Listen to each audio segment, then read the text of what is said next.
Bueno, es un inmenso placer nuevamente estar con ustedes. Desde aquí, desde Iglesia Renacer, Pastor Juan Peña para servirles.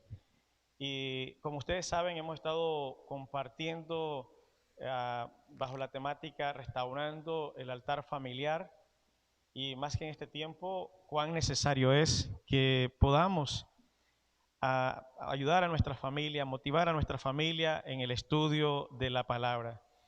Y todo este mes que hemos estado compartiendo devocionales todos los días.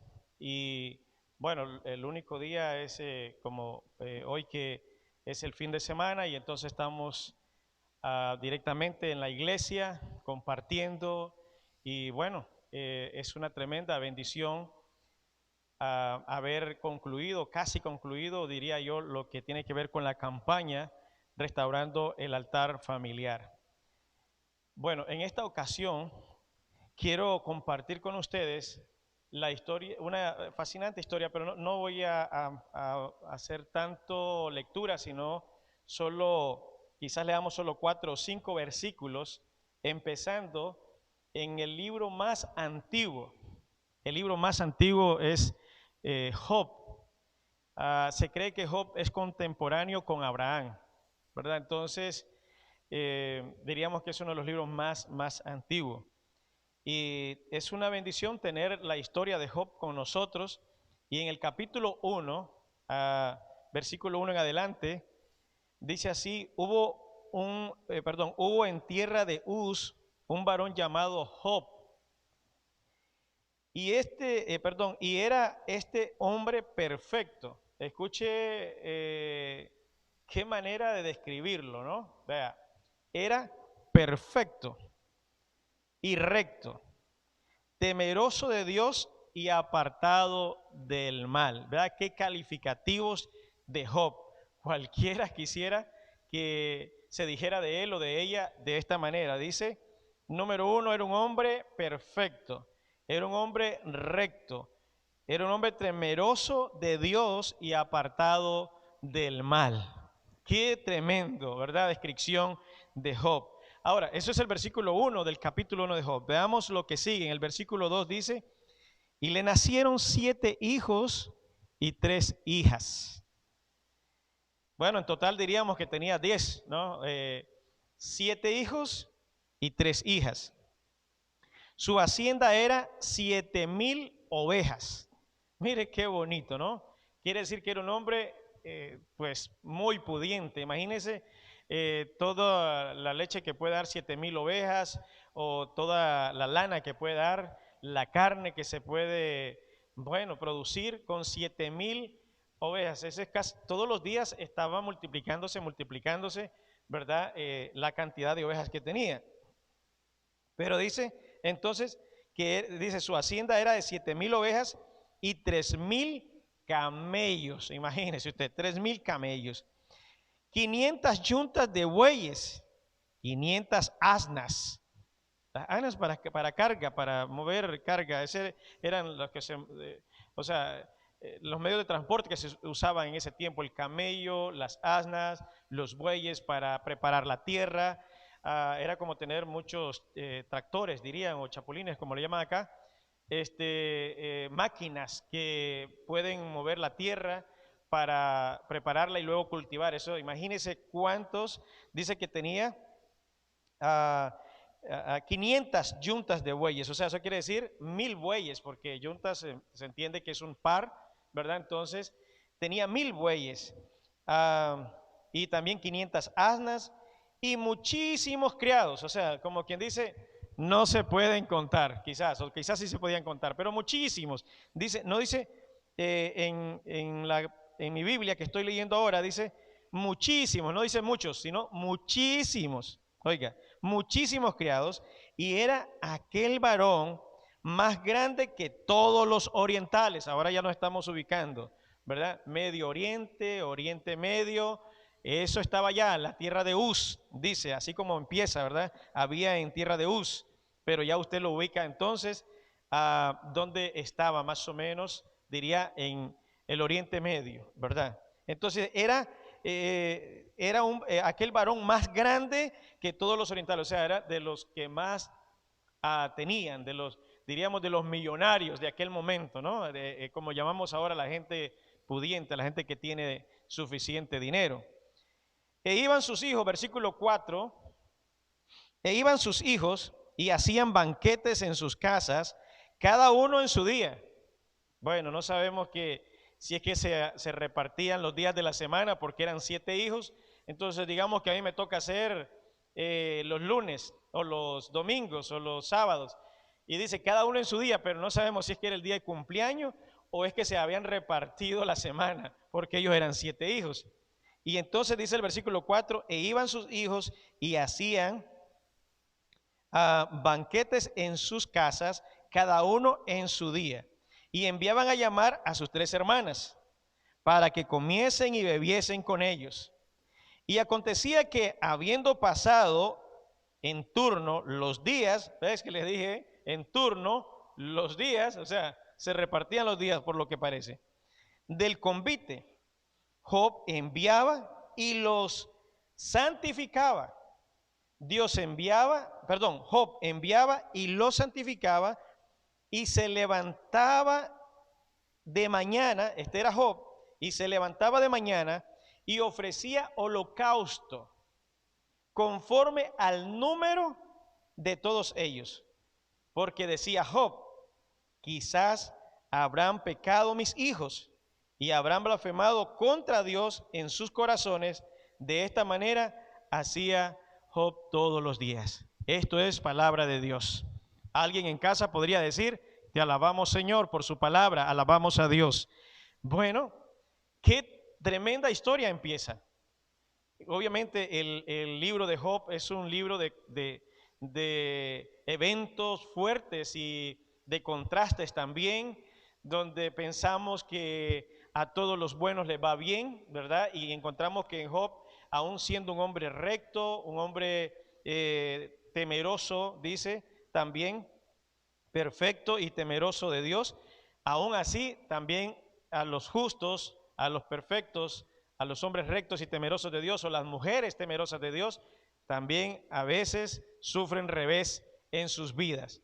Pero hay que estudiar y hay que leer y estudiar el libro de Job para entender entonces que pues en la vida también suele que a los justos y a los buenos también les pasan cosas que no son tan buenas. Quizás sea tu caso y te estés preguntando, ¿por qué a mí? Yo diría que en vez de preguntarte ¿por qué a mí?, deberías decir, ¿para qué estoy pasando esto? ¿Para qué? ¿Qué es lo que tengo yo que aprender? ¿Qué es lo que yo tengo que ver? Porque quizás en el tiempo de la pandemia, en el tiempo de la crisis, en el tiempo de la enfermedad, en el tiempo de la adversidad, muchos lo que hacen es pensar, ¿por qué a mí? Como si fueran los únicos que la están pasando mal. Y yo he conocido y he visto a muchos hermanos que yo sé que son hombres justos y hermanas que son muy piadosas, y he visto pasar dificultades, como también enfermarse, y algunos ya no los tenemos con nosotros. Pero cuando nosotros pensamos que solo a nosotros nos pasa eso es una equivocación, porque quizás no hemos leído el libro de Job, no hemos conocido la historia de Job. La historia de Job es tan relevante hoy en día para conocer y entender cómo poder vivir y enfrentar los momentos más difíciles de la vida.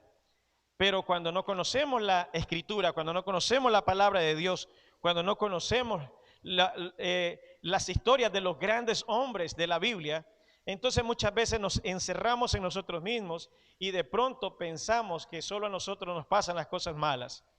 Mire, está bien, diría uno, que aquellos que son corruptos les pasen cosas malas, aquellos que son perversos les pasen cosas malas. Está bien, diría usted, que aquellos que son desobedientes a la voluntad de Dios le pasen cosas malas, diría, porque bueno, no obedecen, andan con sus mentes nubladas, diríamos de alguna manera, porque no pueden prever el daño en el cual van a recibir si siguen caminando en desobediencia. Pero bien, ¿Qué es importante que rescatemos de la historia de Job ahora? Entonces, en primer lugar, ya le planteé, hombre recto, perfecto, temeroso, apartado del mal, temeroso de Dios, apartado del mal. Bueno, tenía 7 hijos y era uno de los hombres más grandes en su tiempo, más rico diríamos hoy entre los millonarios, uno de los más millonarios de aquel momento, ¿verdad? Y si fuera hoy, pues seguramente se podría comparar con otra forma, pero para que entendamos que aquel hombre era un hombre de bien también. Ahora, ¿por qué? Porque aún siendo el hombre más rico de aquel tiempo y en aquel lugar, en el oriente, ¿verdad? Entonces, vemos también algo interesante ahí. ¿Qué es lo que estamos viendo? Recuerde que si bien es cierto que estamos estudiando y en el proceso de la campaña Restaurando el Altar Familiar, como tema hoy quisiera compartirle el altar de Dios y el sacerdocio. Ese sería el tema puntual para hoy. Otra vez, el altar de Dios y el sacerdocio. Muy bien. Entonces, tomando esta historia, vemos lo que sucedía con la familia. Y me gusta enfocar también lo que tiene que ver con la familia de Job. No solamente de él como persona, sino de la familia. Y uno podría decir, es que Job podría resolver todo bien porque tenía dinero y eso, pero él no se confiaba de lo que él tenía, como muchos lo hacen. Más bien él estaba atento a mantenerse, escuche esto que es importante, de forma agradable a Dios, de tal manera que le preocupaba el comportamiento de sus hijos. Ahora, déjeme por un momento hacer una pequeña nota acá. Se debe entender que según la historia, los hijos de Job tenían como sus propios hogares, ya eran adultos. Y entonces ellos hacían sus fiestas, pero como no podían tener 2 fiestas a la misma vez porque no disfrutarían toda la familia, entonces parece que decían, bueno, tú haces fiesta un día, el otro día, y así se turnaban para ir haciendo la fiesta, porque eran 7 varones, 7 varones. Y si el papá tenía tantos bienes materiales, imagínense también de lo que podrían disfrutar los hijos, porque no menciona aquí que lo que tenían los hijos, sino menciona lo que tenía el padre, ¿verdad? Entonces, es probable que ellos cada uno ya tenía su propia familia, pero cuando decían que iban a celebrar, entonces, no es que esté diciendo también que todos los santos días pasaban en fiesta, no, sino es que, pues, ellos, lo que me deja ver aquí es que se ponían de acuerdo para hacer fiesta y llamaban a sus 3 hermanas para comer y beber. Ahora, lo interesante aquí no es tanto la actitud, lo que están haciendo los hijos, sino es la actitud de Job como ese padre responsable. Es importante resaltar la actitud de Job. ¿Qué hacía después? Dice, oh, mis hijos están de fiesta, se han armado tremendas fiestas, y después de tantas fiestas seguidas que han celebrado, oh, mejor es que vengan acá y los voy a santificar. Y esta me gusta cuando encontramos, déjeme ver, en el versículo 5, Job 1:5, ¿verdad? Donde dice, y acontecía que habiendo pasado el turno, los días del convite, o sea, de la fiesta, Job enviaba y los santificaba. ¿A quiénes? A sus hijos. Y se levantaba de mañana y ofrecía holocausto conforme al número de todos ellos. Ok. Usted se preguntará, ¿cómo es que lo santificaba? Yo me pregunté en su momento, ¿cómo es que lo santificaba? Y bueno, es una buena pregunta. Tal vez usted tiene la respuesta. Tal vez usted dice, eso es muy fácil.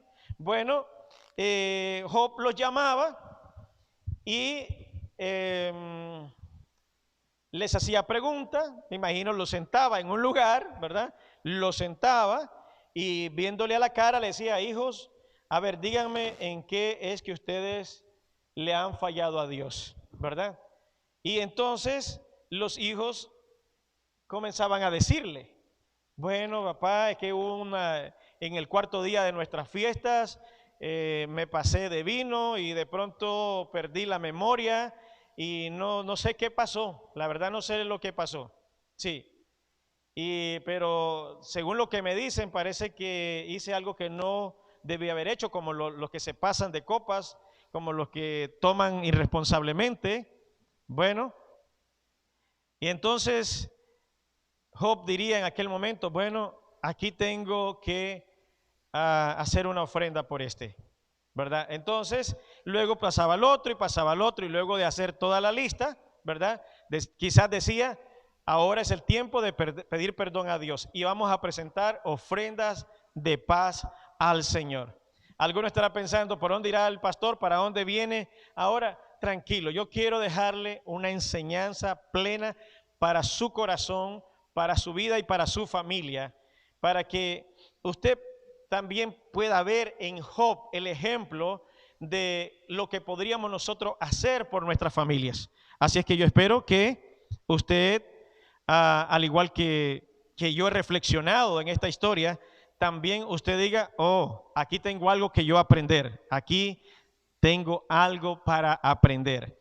Entonces, usted recordará no sé, me imagino, solo quiero pensar de que usted tiene algún conocimiento de algún proceder en diferentes organizaciones religiosas, donde hay un confesionario, diríamos, un lugar donde la gente llega y se confiesa, ¿verdad?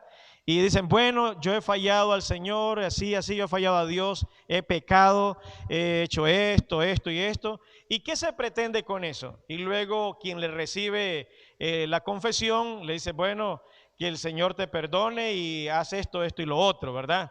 Entonces, porque el confesar es como demostrar que uno está arrepentido del mal que ha hecho. Y luego entonces pide perdón a Dios y aquella persona se siente un tanto liberada.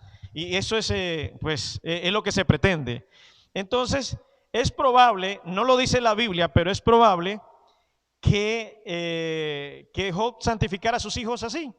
Es muy probable, no estoy diciendo que sea exactamente así, pero es muy probable, ¿verdad? Si es que, mire usted, cualquiera que haya cometido un agravio contra otro, cuando se confiesa y cuando pide perdón, recibe descanso en su corazón, en su alma, y puede sentirse mejor. Así es que por eso pienso de esta manera, pero tal vez usted tenga pues otra idea de cómo santificarse.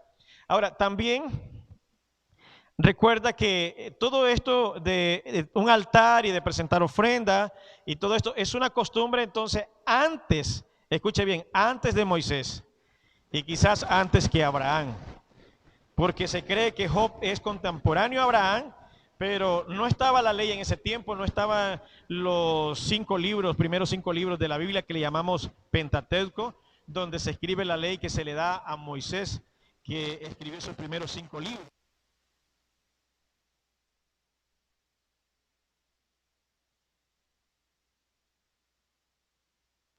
Tener esa relación con Dios y estar en paz con Dios, ¿verdad? Entonces, esto es importante también resaltarlo. Ahora, déjeme ver cómo avanzamos.